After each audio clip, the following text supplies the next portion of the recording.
ऊपर पर हिम्मत कौन दिखाएगा? अरे इन्हें जलाने को क्या बोलो, बाप तुम्हारा आएगा। अब की चिंता मत कर, चेहरे का खोल बदल देंगे। इतिहास की क्या हस्ती है, पूरा भूगोल बदल देंगे। धारा हर मोड़ बदल के लाहौर से गुजरेगी गंगा, इस्लामाबाद की छाती पे लहराएगा भारत का झंडा। रावलपिंडी और कराची तक सब कुछ गारत हो जाएगा। सिंधु नदी के आर पार पूरा भारत हो जाएगा और फिर सदियों सदियों तक जिन्ना जैसा शैतान नहीं होगा। कश्मीर तो होगा लेकिन पाकिस्तान नहीं होगा। कश्मीर तो होगा लेकिन पाकिस्तान नहीं होगा। कश्मीर तो होगा लेकिन पाकिस्तान नहीं होगा। पहलगाम में जो मारे गए आम नागरिक, उनके शहीद जो हुए, उनके लिए हम ये कथा का आयोजन करते हैं। कुछ ऐसे थे मुस्लिम परिवार से, उन्होंने कहा कि हम तो हिंदू है ही नहीं, हमारा तो पितर होता ही नहीं। तो मैंने तो उनको बोल दिया कि देखो डीएनए तो सबका सेम है। अगर हमको हिंदू बोल के गोली मारी गई है तो हम हिंदू ही नहीं रहेंगे। मुझे तो लगता नहीं कि ऐसे विधर्मियों के साथ मैच होना भी चाहिए था। क्या हमारे ऊपर कोई आंख उठाएगा तो हम उनके घर में घुस के मारेंगे। अब राम राज्य की स्थापना हो चुकी है। नमस्कार, मैं सुमित तिवारी, एनएमएफ न्यूज़ में आप सभी का बहुत बहुत स्वागत है। पहलगाम में जब हमला हुआ था तब से पूरा देश जो है वो गम में डूबा हुआ है। उसके साथ साथ यहाँ पर उनको याद करते हुए यहाँ पर श्रीमद् भगवत गीता का कथा का जो है वो आयोजन किया गया है। आपको पोस्टर दिखाऊं कि यहाँ पर जितने भी शहीद हुए थे उनका यहाँ पर फोटो भी लगाया गया है और इनको श्रद्धांजलि देते हुए श्रीमद् भगवत कथा का जो है यहाँ पे आयोजन किया गया है। साध्वी सरस्वती जी हमारे साथ में मौजूद हैं, जो कि कथावाचक हैं, कथा कहेंगी। आपसे बातचीत करना चाहूँगा। उसके पहले आपका हमारे चैनल में स्वागत है। जी बहुत बहुत धन्यवाद। सादा जय श्री राम। क्या कहना चाहोगे कि ऑपरेशन सिंदूर के नाम से जो है इनको जो श्रद्धांजलि देते हुए कथा का आयोजन किया गया है, तो क्या कहना चाहोगे आप? ये कथा का आयोजन ऑपरेशन सिंदूर के नाम से। देखिए, पितृपक्ष का पावन पर्व है और मैं बचपन से 6 वर्ष की उम्र से श्रीमद् भागवत कथा सुना रही हूँ। तो हमने हर पितृपक्ष में कभी किसी के पिताजी के मोक्ष के नाम पे, कभी किसी के माँ के मोक्ष के लिए, कभी किसी के भाई बंधु इनके मोक्ष के लिए हमने कथा सुनाई है। लेकिन जब इस बार हमने पहलगाम का अटैक जब हुआ तो पूरा देश नहीं, विदेशों में भी रहने वाले जो नागरिक थे वो सबकी आत्मा दहल गई, सब रो उठे। और सदैव से मेरे मन में सैनिकों के लिए, शहीदों के परिवारों के लिए बहुत पीड़ा रही है। तो मैं सदैव से सोचती थी कि उनके लिए क्या करूं। जब पहलगाम का हमला हुआ और उसके बाद ऑपरेशन सिंदूर हुआ, हमारे बहुत सारे सैनिक भी मारे गए, तो मेरे मन में चल रहा था कि कुछ ना कुछ क्योंकि सबके पास जो पोटेंशियल होता है, मीडिया के पास पोटेंशियल है तो मीडिया उस माध्यम से काम करेगी, किसी डॉक्टर के पास कोई स्किल है वो उसके हिसाब से काम करेगा, लोगों की सेवा। मेरे पास भागवत कथा है, मेरे पास हरि चर्चा है, हरि कथा है। तो हमारे मध्य प्रदेश सरकार के कैबिनेट मिनिस्टर है राकेश शुक्ला जी, मैंने उनसे अपनी पीड़ा साझा की कि भैया मैं कुछ करना चाहती हूँ। तो उन्होंने कहा दीदी मोक्ष की कथा, श्रीमद् भागवत महापुराण की कथा, और आप तो कथा सुनाती ही हैं, तो क्यों ना पितृपक्ष में इस बार हम सब लोग मिलकर के सैनिकों के मोक्ष के लिए ऑपरेशन सिंदूर को समर्पित करते हुए पहलगाम में जो मारे गए आम नागरिक, उनके शहीद जो हुए, उनके लिए हम ये कथा का आयोजन करते हैं। भाव बड़ा सुंदर था, लेकिन इस सुंदर भाव में इतना सारा भाव मिल जाएगा, पूरा देश जुड़ जाएगा, आसपास के प्रांत के सभी मिनिस्टर्स बड़े भाव से, श्रद्धा से जुड़ जाएंगे, ये मैंने कभी सोचा नहीं था। तो ये पूरी की पूरी कथा समस्त हिंदू समाज की ओर से वसुधैव कुटुंबकम की भावना को रखते हुए पहलगाम आतंकी हमले में मारे हुए शहीदों के लिए और ऑपरेशन सिंदूर में शहीद हुए सैनिकों के लिए समर्पित है। मुझे तो लगता नहीं कि ऐसे विधर्मियों के साथ मैच होना भी चाहिए था। पहले तो भारतीय टीम को ये संज्ञान लेना चाहिए कि हमें उनके साथ खेलना ही नहीं चाहिए। उसके बाद जो भी क्रिकेट बोर्ड है, सारी चीज़ें हैं, उनको इस विषय में ये सोचना चाहिए कि जहाँ पर हमारे देश के साथ, हमारे सैनिकों के साथ, हमारे आम नागरिकों के साथ इस प्रकार की घटनाएं हुई हैं, इसका पूरी तरह से हम विरोध करते हैं, इसकी निंदा करते हैं और ये सरासर गलत है। और मुझे लगता है कि एक ना एक दिन उन लोगों को भी समझ में आ जाएगा, पता नहीं किस दबाव में है या क्या कारण है, क्या चीज़ें हैं, ये तो उनको ही समझ में आएंगी। परंतु वास्तविकता में हम सब इसका पुरजोर विरोध करते हैं कि ऐसी स्थिति में ये मैच और ये सारी चीजें उनके साथ, पाकिस्तान के साथ तो मैच, क्रिकेट दूर की बात है, किसी भी प्रकार का कोई संबंध स्थापित किया ही नहीं जा सकता। ये मैं पूरी तरह से ये भावना अपनी व्यक्त करती हूँ। कथा में क्या जो लोग मरे हुए हैं, इनके परिवार से कोई भी? हाँ, मैंने उनके सभी के जितने भी परिवार के सदस्य, जितने लोगों से संपर्क हो पाया, क्योंकि कुछ लोग उसमें भारत के बाहर से भी हैं, पर्यटक आए हुए थे, और कुछ ऐसे थे मुस्लिम परिवार से, उन्होंने कहा कि हम तो हिंदू है ही नहीं, हमारा तो पितर होता ही नहीं। तो मैंने तो उनको बोल दिया कि देखो डीएनए तो सबका सेम है, आप 5-7 पुश्त पीछे निकालोगे तो सब कहीं ना कहीं हिंदू ही मिलेंगे,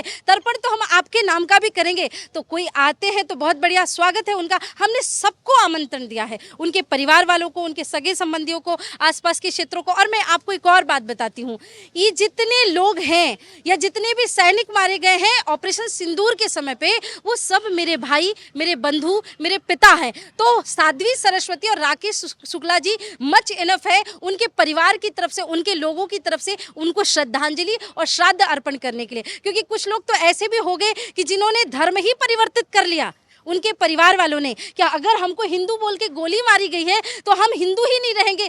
तो ये तो बड़ा ही दुखदाई और कष्टदायी है। तो आप चिंता ना करें, कोई परिवार वाले जो आएंगे उनका तो हृदय से स्वागत है, बहुत सम्मान पूर्वक हम उनको मंच पे भी बिठाएंगे पूरी श्रद्धा से।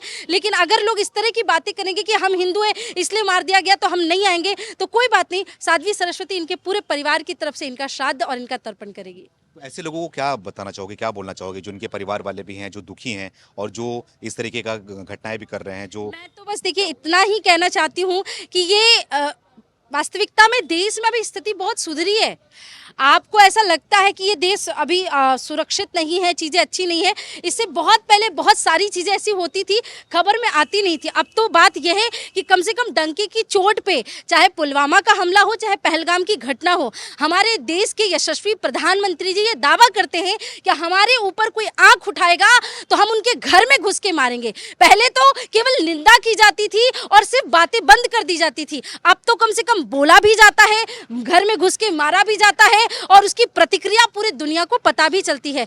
तो पूरे भारत में, पूरे दुनिया में किसी को भी परेशान होने की आवश्यकता नहीं है। जब तक इस देश में अब राम राज्य की स्थापना हो चुकी है, अब देश के सैनिकों को, सैनिकों के परिवारों को या आम नागरिकों को किसी भी प्रकार की चिंता करने की आवश्यकता नहीं है। श्रीमद् भागवत कथा का यहाँ पे आयोजन भी किया गया, जैसे कि आपने बताया कि मंत्री जी जिस तरीके से आपके साथ में आकर इस कथा का आयोजन किए हैं, तो थोड़ा इसके बारे में, कथा के बारे में बताना चाहेंगे, कौन कौन आ रहा है कथा में, क्या क्या? मध्य प्रदेश के तो समस्त कैबिनेट को उन्होंने आमंत्रण दिया है, हमने सभी समस्त साधु संतों को आमंत्रण दिया है, राजस्थान के कैबिनेट को, तो वो उनके जितने भी परिचित के देश के बड़े बड़े मंत्री मिनिस्टरगण थे या संघ के प्रमुख लोग थे, विश्व हिंदू परिषद के प्रमुख लोग थे और हमारे संत समाज के, हमने सभी को आमंत्रण दिया है। और सबने बड़ा प्रेम से आश्वासन भी दिया है, चाहे पूज्य योगी जी हों, चाहे हमारे मोहन यादव जी हमारे भाई सीएम हों, हमने सबको आमंत्रण दिया और सबके आने की बड़ी वो है, भाव है कि सब आएंगे। सबने कहा कि दीदी हम कथा में पधारेंगे। भागवत कथा ही क्यों, इसलिए हम बता रहे हैं क्योंकि भागवत महापुराण में एक श्लोक आता है, आद्र शुष्कम लघु स्थूलम वांगमना कर्म भी कृतम श्रवणम विदेहात पापम पावकः समिधोया था। जैसे विशाल अग्नि के सामने कोई छोटी मोटी गीली लकड़ी कैसी भी डाल दो वो भस्म हो जाती है, वैसे श्रीमद् भागवत महापुराण किसी भी प्रकार के पूर्व जन्म के, इस जन्म के, अकाल मृत्यु के कैसी भी घटना हो उसको टाल करके व्यक्ति को मोक्ष प्रदान कर देती है।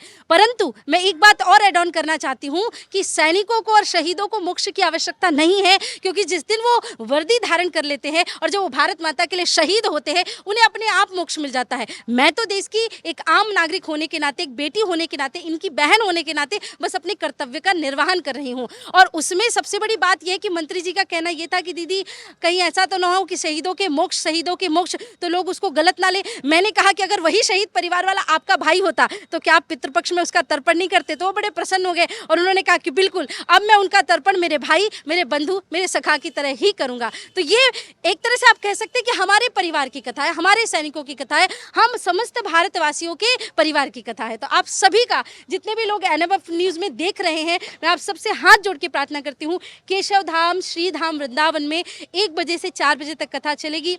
बहुत सारे टीवी चैनल्स पे, एनएमएफ न्यूज़ में, धर्म ज्ञान चैनल पे कथा लाइव चलेगी। तो आप लोग कथा को ज़्यादा से ज़्यादा सुने, साझा करें लोगों के साथ, और वृंदावन धाम आए तो केशव धाम में अवश्य पधारें और सभी शहीदों को श्रद्धांजलि देकर के अपने जीवन को सफल बनाएं। आपसे आखिरी सवाल, और आपको देश में लोग हिंदू शेरनी के नाम से भी बुलाते हैं, तो आखिरी में आप पाकिस्तान को क्या जवाब देना चाहोगे? जब श्रद्धांजलि इनको दिया ही जा रहा है, इनको नमन किया जा रहा है, तो इसी मन से, यहीं से पाकिस्तान को आप क्या जवाब देना चाहोगे? देखिए ऐसा है कि पाकिस्तान अब किसी जवाब के लायक बचा नहीं है। एक तो कहते हैं ना कि हम किसी को छेड़ते नहीं और फिर कोई हमें छेड़ता है तो हम उसे छोड़ते नहीं। तो मैंने बहुत पहले अपनी जो कविता सुनाई थी, मुझे लगता है कि इस कथा से प्रारंभ होने से पहले 2 लाइनें उसकी सुनाना बहुत आवश्यक है पाकिस्तान को, क्योंकि पहलगाम हमले में मारे गए शहीदों के लिए हम ये कथा कर रहे हैं। तो पाकिस्तान को इतना समझाना, इतनी चुनौती देना तो बहुत आवश्यक है कि ये आवाक्स या एटम बम पर हिम्मत कौन दिखाएगा। अरे इन्हें चलाने को क्या बोलो, बाप तुम्हारा आएगा।